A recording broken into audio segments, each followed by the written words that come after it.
Welcome on my YouTube channel Prasandeep Classes. Today we will discuss a important topic of class 10th statics. इस topic से आपके एक long आपको मिल ही जाता है। अच्छा टॉपिक है, कैलकुलेटिव क्वेश्चन जरूर होगा लेकिन डैम श्योर आप उसको एग्जाम में कर लेंगे अगर आपको बेसिक अंडरस्टैंडिंग है इसकी। ठीक है ना। तो हम इसको समझने से पहले समझते हैं कि स्टैटिक्स की ज़रूरत क्यों पड़ती है।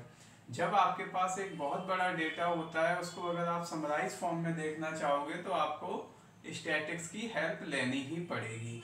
ठीक है ना। जैसे आप जिस भी स्कूल में पढ़ रहे हैं उसमें सारे स्कूल का डेटा, सारे स्कूल के स्टूडेंट का किसी पर्टिकुलर एग्जाम में कैसा परफॉर्मेंस रहा, ये अगर स्कूल के मैनेजमेंट को देखना है तो वो with the help of static ही देख पाएगा।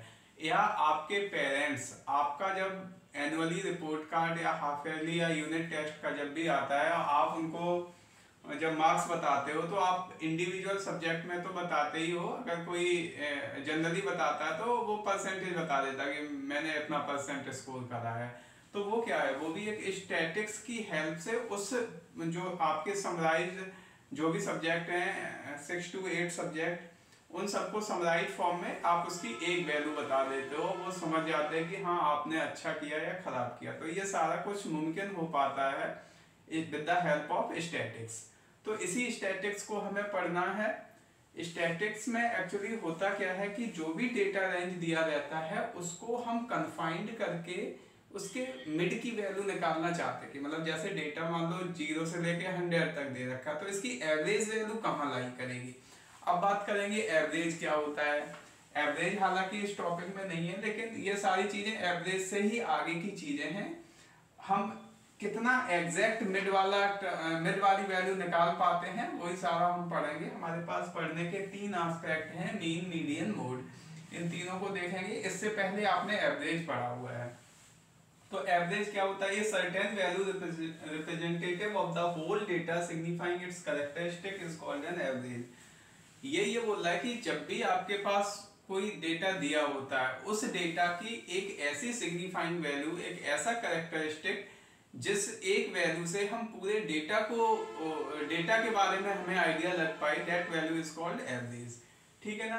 तो डेफिनेशन उतना नहीं समझ में आया होगा, एक रियल लाइफ एग्जांपल ले लेते हैं। हमारा मान लो कोई एक यूनिट टेस्ट हुआ है, ठीक है ना। मैथ में मेरे मार्क्स आए हैं 7, साइंस में आए हैं 6, इंग्लिश में आए हैं 6, हिंदी में आए हैं 6, सोशल साइंस में आए हैं 5। अब मुझसे कोई बोलेगा, जैसे मेरा कोई करीबी है तो वो तो सारे इंडिविजुअली पूछ लेगा, या मुझे जनरल बताना है कि उसमें आपका स्कोर कैसा था। तो आप क्या करोगे, इन सारे नंबर्स को ऐड कर लोगे, इन सबको नंबर को ऐड करोगे तो आपको मिलता है 30। और ये कितने सब्जेक्ट हैं, 5 सब्जेक्ट हैं, तो मतलब 30 मार्क्स आए हैं आपके 50 में। तो यहाँ से जो वैल्यू ये सॉल्व होके आएगी वो आपकी एक एवरेज वैल्यू आ जाएगी। ठीक है ना। ऐसे और परसेंटेज भी ऐसे ही निकालते हैं, तो 3 into 5 हो गया, इंटू 100 कर देते हो तो ये परसेंट आ जाता है। मैं परसेंट में बता देता हूँ। तो ये कितना हो जाएगा, 5 2 जा 10 20 और 3 2 जा 60% आपके मार्क्स आए हैं। तो ये 60% क्या बता रहा है कि आप एवरेज स्टूडेंट हैं और आपके मार्क्स जो है वो 60% आपने स्कोर करा है। अगर यही परसेंटेज डाउन चला जाएगा तो आपके जो भी आपके चाहने वाले होंगे वो बोलेंगे आप अच्छे से पढ़ाई नहीं कर रहे हो, वो सिर्फ ये वैल्यू देख के बता देंगे, उनको ये मिले या ना मिले। तो ये क्या है, ये सारा कुछ पॉसिबल हो पाया है स्टैटिक्स के। तो यही सिंपल सा हमारा कॉन्सेप्ट आगे भी रहेगा। हमारे पास कुछ मेथड होते हैं इसको कैलकुलेट करने को, वो मैं देखता हूँ और इसका क्वेश्चन आता है। आप अगर एक बार फॉर्मूले पे थोड़ी सी प्रैक्टिस कर लेंगे और कैलकुलेशन में अगर आप एरर नहीं करते हैं तो ये टॉपिक आपका हो ही जाता है एग्जाम में। तो एक बार हम समझते हैं ये है क्या, मीन मीडियन मोड है क्या। ये सारे क्या करते हैं, मेजरिंग ऑफ सेंट्रल टेंडेंसी। जो भी डेटा दे रखा है, जैसे हमारे पास ये डेटा था तो इस डेटा के बीच की वैल्यू क्या है वो मैंने निकाल पाई है ना। इस कोई भी डेटा के मिड की वैल्यू, तो measuring of central tendency, central बोलते हैं बीच की वैल्यू को। ठीक है ना। सेंट्रल टेंडेंसी को सारे ही मेजर करते हैं। कौन कौन करता है, मीन करता है, मीडियन करता है, मोड करता है। हम इनको एक एक करके देखेंगे। तो सबसे पहले हम स्टार्ट करते हैं मीन से। मीन निकालने का तरीका हम एक एक करके देखेंगे। वैसे इसके 3 मेथड हैं मीन निकालने के। और बाय नेमिंग, अगर आपसे क्वेश्चन अगर पूछेगा, आपके बोर्ड एग्जाम में आएगा, अगर आपसे बाय नेम पूछता है कि भाई मुझे जैसे इसके 3 नेम हैं, डायरेक्ट मेथड से भी मीन आता है, अज्यूम्ड मीन मेथड से भी आता है, स्टेप डेविएशन मेथड से भी आता है, ठीक है ना। अगर बाय नेम पूछेगा तब तो मैं बाउंड हो गया, मुझे उसी से करना पड़ेगा, अदरवाइज मैं फ्री हूं, जिससे चाहूं उस मेथड से इसको सॉल्व कर दूंगा। तो सबसे पहले हम बात करेंगे डायरेक्ट मेथड की। हो सकता है विजिबिलिटी कम हो पर मैं बोल देता हूं। तो डायरेक्ट मेथड में आपको क्या चाहिए, ये जो इस टाइप का साइन बना है इसको सिग्मा बोलते हैं और समेशन भी बोलते हैं। इसका मतलब हर एक इंडिविजुअल वैल्यू जो भी आएगी उनको मैं ऐड करता जाऊंगा, तो जो टर्म मिलेगा वो मुझे summation of F I X I या sigma F I X I मिलेगा। यहाँ पे डिवाइड में है समेशन ऑफ एफ आई या समेशन ऑफ सिग्मा एफ आई, ठीक है ना। अब इनसे हमें डरना बिल्कुल नहीं है, टर्मिनोलॉजी है। मैं एक क्वेश्चन मैंने यहाँ नोट डाउन कर रखा है, मैं उससे बात आपकी करूंगा और वो मैं वहां से मैं देखूंगा ये फॉर्मूला मैं कैसे अप्लाई करूंगा। तो देखो एक क्वेश्चन मैंने रैंडमली ले रखा है मेरे पास। आपको जो डेटा दिया होगा वो इस टाइप से दिया होगा। आपको एक ये वाला क्लास दे रखा होगा और ये आपको नंबर ऑफ पेशेंट, जिसको हम फ्रीक्वेंसी एफ आई भी बोलते हैं, वो दे रखा होगा, ठीक है ना। जनरली 2 चीजें आपके डेटा में गिवन होती हैं, क्या क्या, क्लास इंटरवल और आपका नंबर ऑफ करके जो भी दिया होगा वो फ्रीक्वेंसी हो गया, ठीक है ना। तो ये 2 डेटा है। मैंने पूरा क्वेश्चन कैलकुलेशन की वजह से लिख लिया है कि टाइम थोड़ा सा बच जाए, तो आप इसको समझते जाइए स्टेप बाय स्टेप। अब हमें डायरेक्ट मेथड में चाहिए summation of F I X I. X I क्या है, एक्स आई जो भी क्लास इंटरवल है उसके बीच की वैल्यू। एक्स आई क्या है, जो भी क्लास इंटरवल है उसके मिड की वैल्यू। तो कैसे आएगी, अब अगर आप बात करो ये डेटा, देखो पहले डेटा में समझा देता हूं। इसमें एक्चुअली क्वेश्चन ये था कि आपको जो एक डेटा गिवन था उसमें ये ईयर्स थी, है ना, एज गैप था। उस एज गैप में नंबर ऑफ पेशेंट कितने मिलने थे वो दे रखा था। जैसे मान लो आप जिस लोकेलिटी में रह रहे हैं वहीं पे अगर सर्वे कराया जाए तो 0 से लेके 15 ईयर तक जो भी लोग थे, जो भी लोग उस लोकेलिटी में हैं, उनको अगर मैंने देखा तो उसमें सिर्फ 5 ऐसे लोग थे जो पेशेंट हैं जिनको कोई ना कोई डिसीज है, ठीक है ना। तो ये इस टाइप से एक क्वेश्चन था। 0 से 15 एज ग्रुप में 5 आपको पेशेंट मिले, 15 to 30 में 20 पेशेंट मिले, 30 to 45 में 40 मिले, 45 to 60 एज में 45 से 60 साल के बीच में 50 आपको पेशेंट मिले, 60 to 75 में 25 पेशेंट मिले। ऐसे करके एक लोकेलिटी का डेटा दे रखा है और मुझसे पूछा है इसकी मीन की वैल्यू बताओ, ठीक है ना।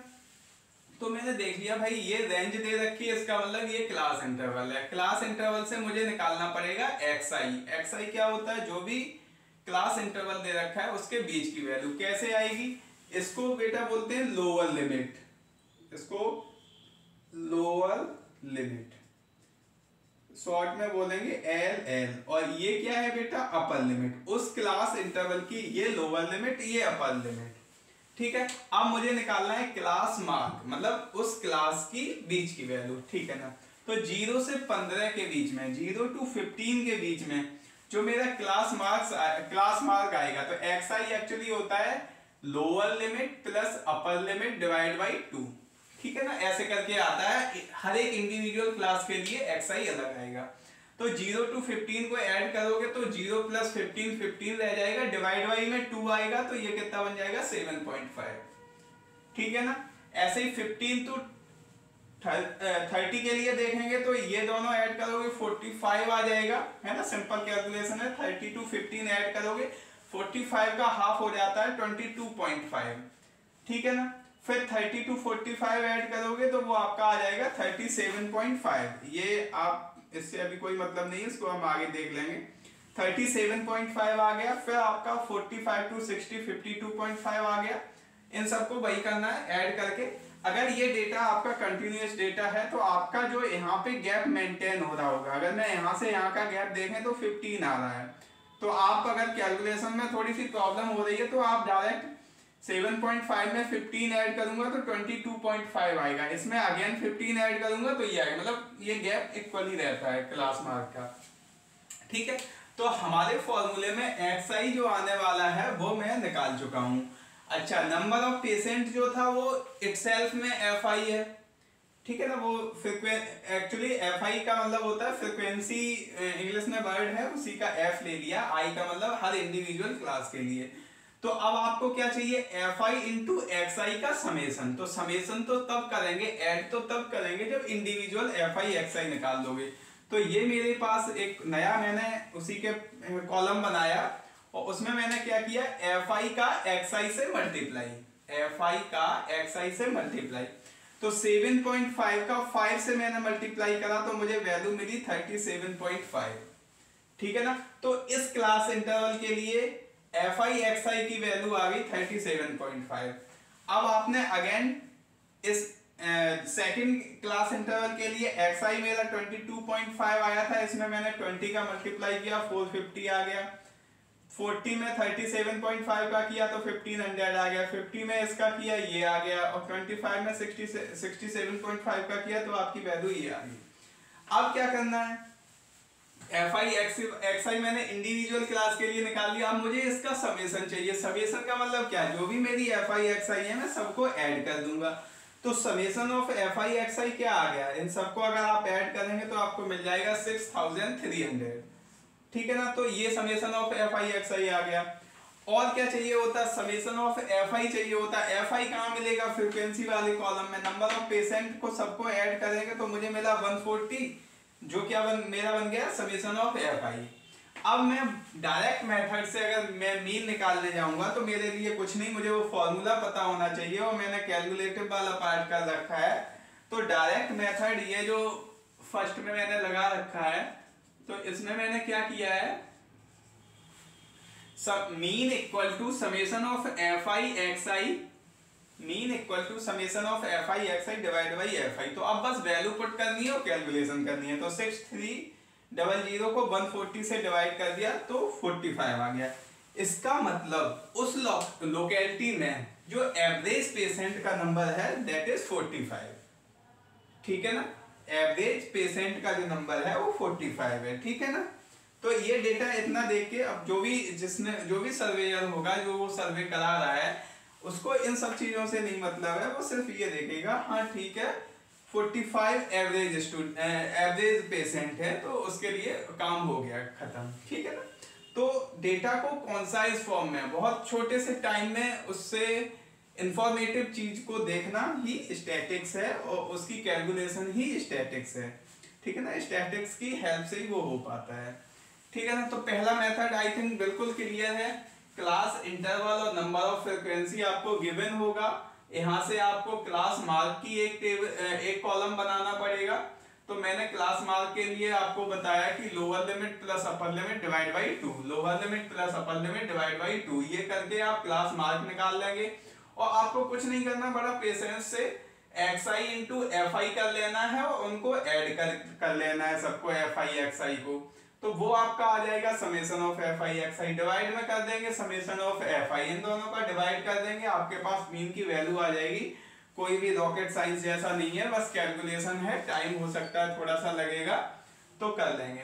अभी आते हैं इस पे अज्यूम्ड मीन मेथड। ये भी वही मीन देगा, वही वैल्यू देगा, सारा कुछ सेम रहेगा, पर क्या रहेगा, कैलकुलेशन थोड़ी सी सिंपल हो जाएगी। जब मैं तीनों मेथड करा दूंगा तो आपको अपने आप समझ में आएगा कि भाई ऐसा क्यों करा गया। पहले इसका फॉर्मूला देख लो अज्यूम्ड मीन मेथड। इसमें a एक टर्म आता है plus fi di summation fi di divide by summation of fi। तो वैसा ही कुछ बन रहा है, एक अलग से आ गया। तो अब आपका ये डायरेक्ट मेथड हो गया। तो अब सबसे पहले हम देखते भाई a क्या है। a कुछ नहीं है, उसकी कैलकुलेशन को सिंपल बनाने के लिए a लाया गया है। तो जो भी आपका क्लास मार्क है उसमें आप मिड की वैल्यू को a मान लेंगे।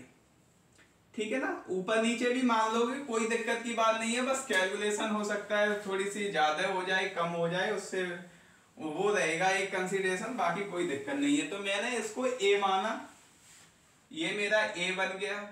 ठीक है, अब a की कहानी खत्म। ए मतलब क्लास मार्क में आप किसी भी वैल्यू को जनरली कोशिश करते हैं मिड की वैल्यू हो, ठीक है ना। तो जैसे 2 यहाँ से छोड़ दिए, 2 ऊपर से, 2 नीचे से, और जो बीच का बचा वो मैंने ए मान लिया। और इसके अलावा भी अगर ऊपर नीचे में कोई 52 को मान ले, कोई 22 को मान लो, तो बहुत बड़ी दिक्कत नहीं है, लेकिन उसका क्या इफेक्ट रहेगा वो मैं बाद में आपको बता दूंगा at the end of the question. तो यहाँ पे आप देखो 37.5 ए बन गया। अब आपका वहां पे क्या आ रहा है, यहाँ पे डी आई आ रहा है, तो डी आई एक नया टर्म बन गया। तो डी आई क्या है बेटा, डी आई कुछ नहीं है, उस क्लास मार्क में से ए, वो ए जो माना है वो सब में से माइनस होगा, ठीक है। देखो जरा, तो मेरे पास डी आई की वैल्यू मैंने यहाँ पे लिख रखी है एक्स आई माइनस ए मेरा 37.5, तो xi में से a माइनस करना है, ये ध्यान रखना। तो 7.5 में से 37.5 माइनस करोगे तो आपको वैल्यू मिलेगी माइनस का 30, क्योंकि माइनस का नंबर बड़ा हो जाएगा 37.5 और ये 7.5 प्लस का, तो माइनस का 30 आ गया। ऐसे ही 22.5 में से 37.5 माइनस करोगे वैल्यू मिलेगी -15। अब देखो इस वाले के लिए देखना जो a माना है, तो आप क्या करोगे, xi की जगह यही वाली वैल्यू 37.5 और a की वैल्यू भी वही है, तो क्या मिलेगा, 0 मिलेगा। बहुत बढ़िया। 52.5 में से 37.5 माइनस करोगे, अब देखो xi की वैल्यू बड़ी होने लग गई, ai की छोटी होने लगी, तो इधर आपको नंबर कैसे मिल गए, पॉजिटिव मिल गए, ठीक है ना। 52 में से किया 15 आ गया, 67.5 में 37.5 किया 30 आ गया।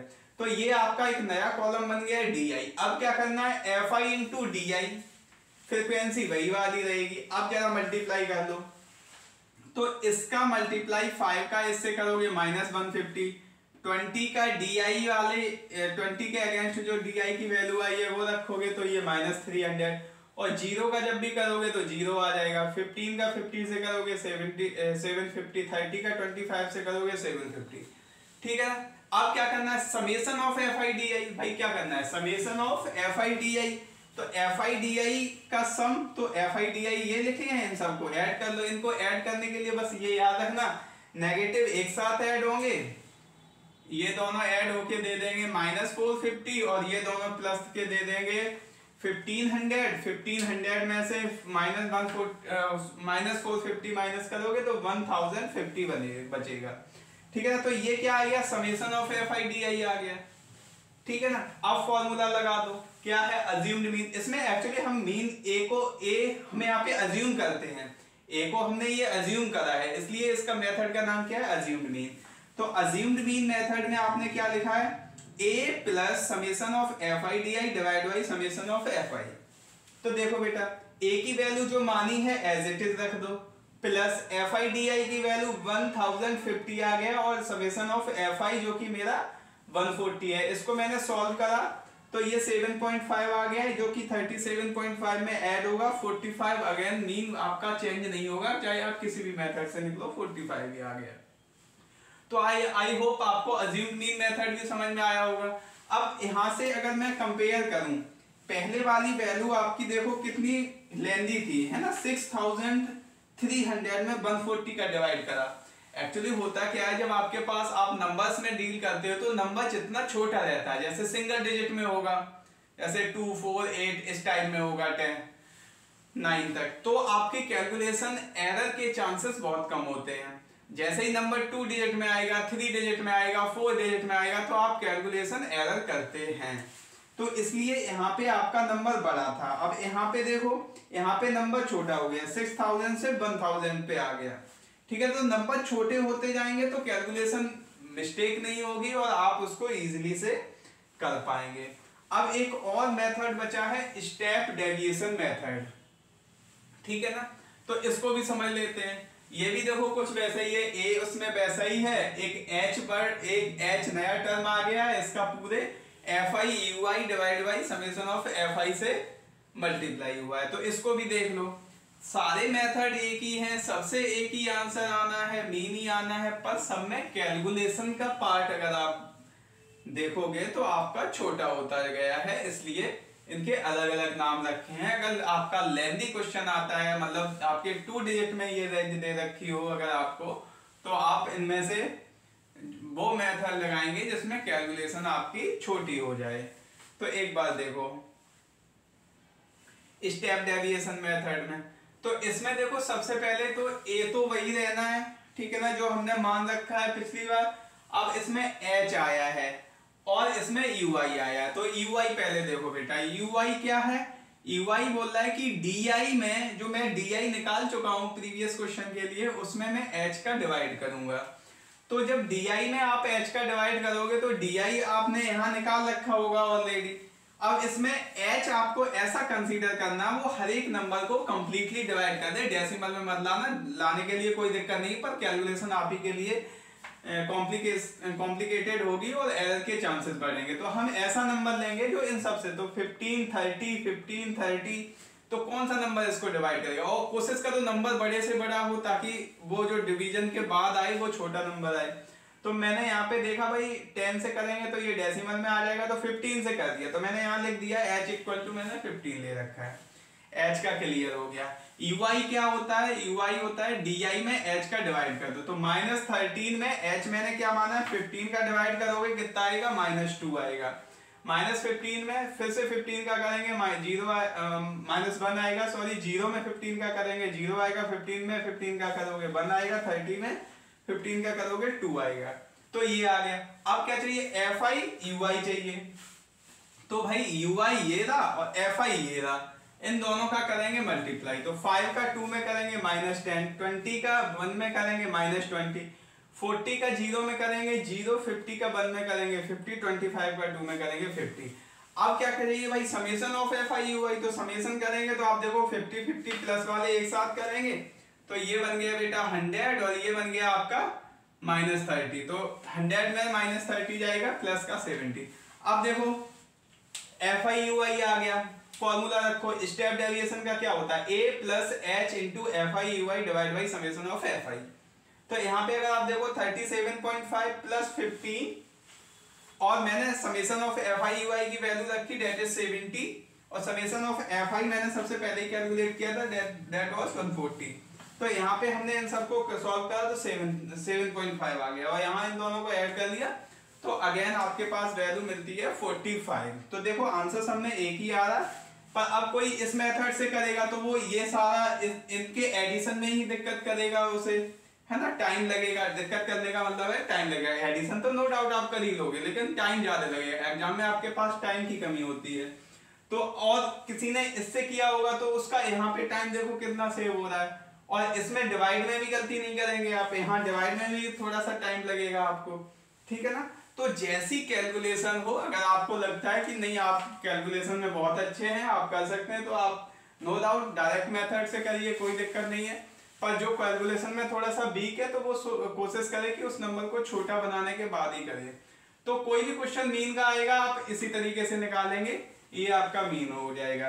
इसी क्वेश्चन में मैं आपको अभी मीडियन बता रहा हूँ, मोड भी बता रहा हूँ, तो आप बने रहिए हमारे इसी वीडियो में।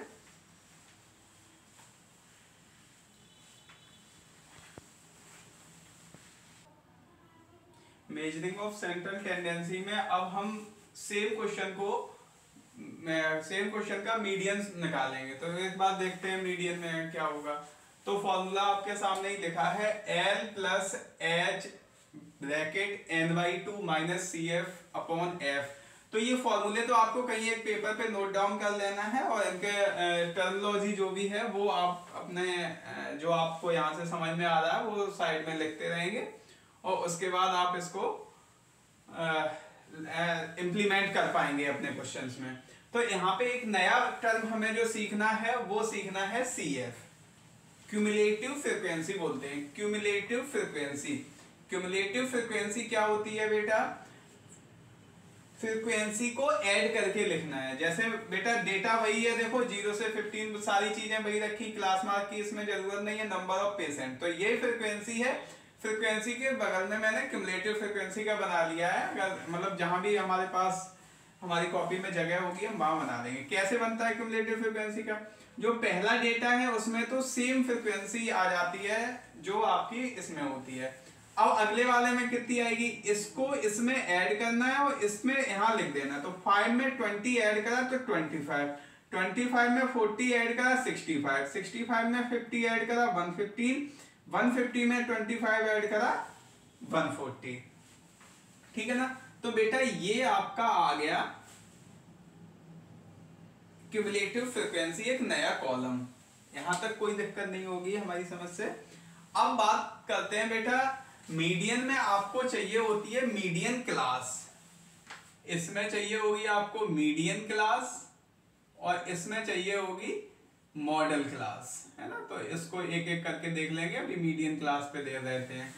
तो मीडियन क्लास कैसे डिसाइड होगी बेटा? मीडियन क्लास डिसाइड होने के लिए जो आपका इन फ्रीक्वेंसी का सम आता है, जो यहां आएगा वही यहां मिलेगा आपको, ठीक है ना। जो 140 आता है तो इसको क्या करना होता है, इसका करना होता है आपको हाफ।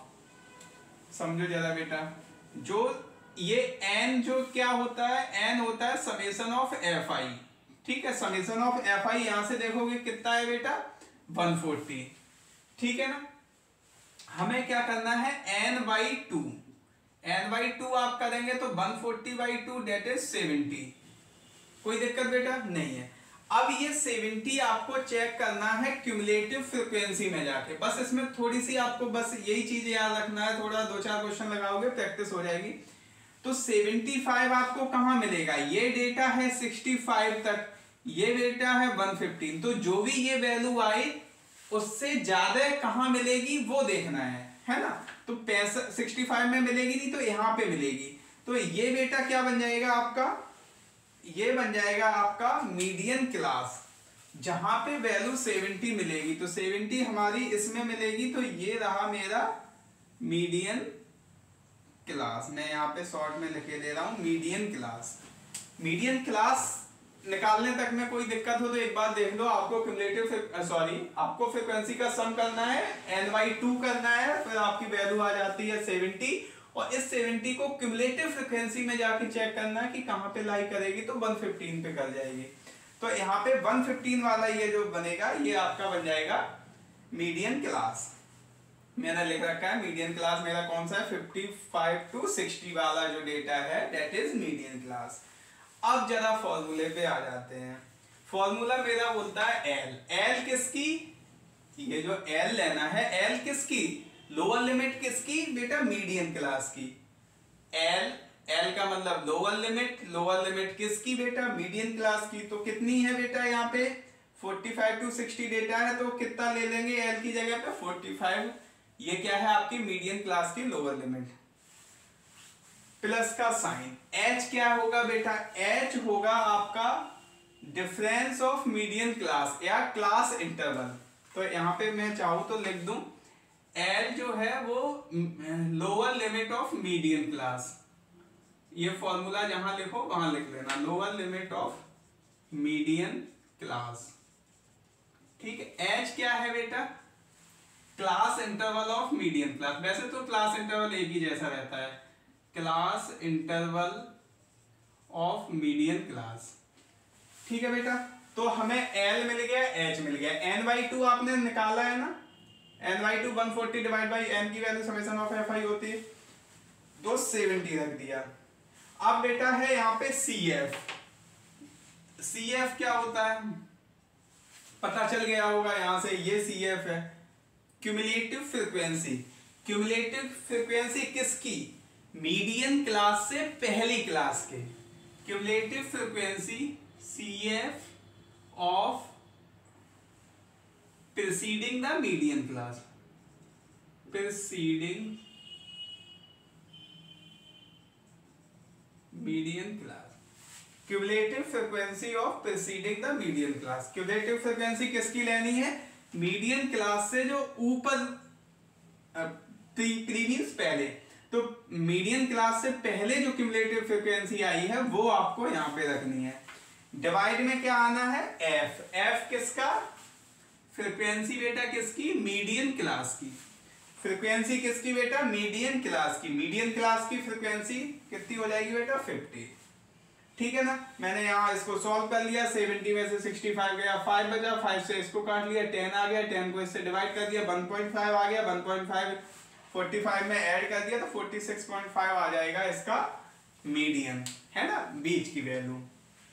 ये बात समझ में आई। ये चीज आपको जरा ध्यान रखना है कि भाई CF का मतलब हो गया प्रीसीडिंग क्लास, मीडियन क्लास और cumulative frequency of preceding the median class हो गया, और एफ होता है उसी सेम मीडियन क्लास की फ्रीक्वेंसी। ठीक बेटा, तो ये बात हो गई। अब बेटा एक लास्ट हमारा बचा है कॉन्सेप्ट मॉडल क्लास। तो मॉडल क्लास यहीं पे समझ लेते हैं, सॉरी मोड बचा है हमारे पास, मोड बचा है। मोड निकालने के लिए भी हमें क्या चाहिए होगा, मॉडल क्लास। तो मॉडल क्लास बेटा कैसे डिसाइड होगी, मॉडल क्लास आप डिसाइड करेंगे कि हाईएस्ट अकरिंग फ्रीक्वेंसी कौन सी है। तो आपके पास फ्रीक्वेंसी में चले आओ और देखो सबसे बड़ी फ्रीक्वेंसी कौन सी है। तो सबसे बड़ी फ्रीक्वेंसी बेटा कौन सी है, 50। तो 50 के करस्पॉन्डिंग जो भी क्लास है वो क्या बन जाएगी आपकी, मॉडल क्लास बन जाएगी। नहीं आई बेटा समझ में, मॉडल क्लास देखो मीडियन में तो आपको NY2 करके चेक करना है वो क्यूमुलेटिव फ्रीक्वेंसी किस रेंज में लाई करेगी, तो उससे बड़ी वाली। अगर मान लो ये 70 मेरा आया और ये 70 होता तब भी मैं इसको नहीं लेता, मैं इससे बड़ी मतलब जो भी वैल्यू आए उससे बड़ी वाली वैल्यू लेनी है। अब मॉडल क्लास के लिए आपको क्या करना पड़ेगा, तो हाईएस्ट अकरिंग फ्रीक्वेंसी, सबसे सिंपल होता है मॉडल क्लास। तो हाईएस्ट अकरिंग फ्रीक्वेंसी जो होगी वो आपकी मॉडल क्लास हो जाती है। तो ये आपकी मॉडल क्लास बन गई। तो मैं यहाँ पे एक बार लिख लेता हूँ, मॉडल क्लास मेरी वही बनेगी जो इसमें बनी थी। अगर चेंज होती तो वो चेंज भी हम कंसीडर कर लेते। तो ये मेरी मॉडल क्लास हो गई। अब लोअर लिमिट किसकी बेटा, मॉडल क्लास की। मॉडल क्लास की लोअर लिमिट कितनी हो जाएगी, 45 हो जाएगी, प्लस h की वैल्यू वही बेटा, क्लास इंटरवल ही रहेगा, क्लास इंटरवल दैट इज 15। ठीक है बेटा। अब बेटा ये वाला जरा समझ लो बेटा, जो भी मॉडल क्लास है, जो भी आपका मॉडल क्लास है उसकी फ्रीक्वेंसी, इसमें देखो क्यूमुलेटिव पे नहीं जाना, उसकी फ्रीक्वेंसी को बोलेंगे f1, उसके बाद वाली फ्रीक्वेंसी को बोलेंगे f2 और उससे पहली वाली को बोलेंगे 0। ठीक है ना। तो f1 f2 f0 समझ में आ गया। मॉडल क्लास वाली फ्रीक्वेंसी को f1 succeeding the model class, तो वो आपकी फ्रीक्वेंसी f2 और उससे पहली वाली f0 या f0। यहाँ पे वैल्यू रख दो। तो f1 की वैल्यू कितनी है 50 माइनस f0, इससे पहले वाली क्लास, मॉडल क्लास से पहले वाली क्लास की फ्रीक्वेंसी, इसमें क्यूमुलेटिव से हमें कोई लेना देना नहीं है। 2 इंटू f1 तो 100 हो जाएगा, माइनस f0 आपका 40 हो जाएगा, माइनस f2 25 हो जाएगा। इसको आप सॉल्व कर देंगे तो आपके मोड की वैल्यू आ जाएगी। इस स्टैटिक्स में ये 3 फॉर्मूले पे आप कमांड कर दीजिए, एक क्वेश्चन श्योर मिलता है। इसके बाद